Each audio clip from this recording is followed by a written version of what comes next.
Books online में खुश आमदीद। सब्सक्राइब कीजिए और बेल आइकॉन पर क्लिक करके हमारे चैनल के लेटेस्ट नोटिफिकेशंस को ऑन कीजिए।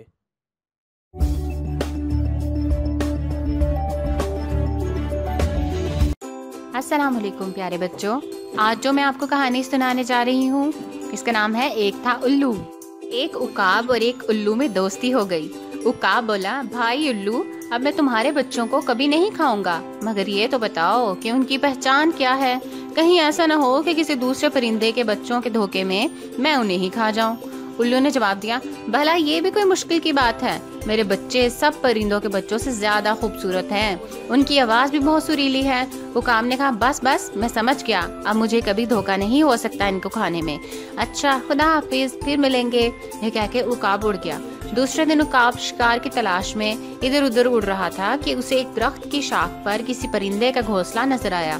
घोंसले के अंदर 4-5 बदशक्ल बच्चे भद्दी आवाज में चू चू कर रहे थे।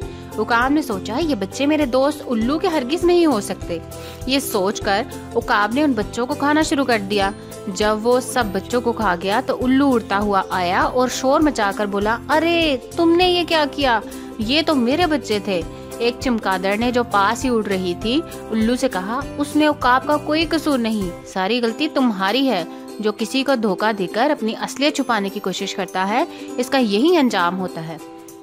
तो आज हमने इससे क्या सबक सीखा कि किसी को भी धोखा नहीं देना चाहिए। अगली कहानी के लिए इंतजार करें। अल्लाह हाफिज।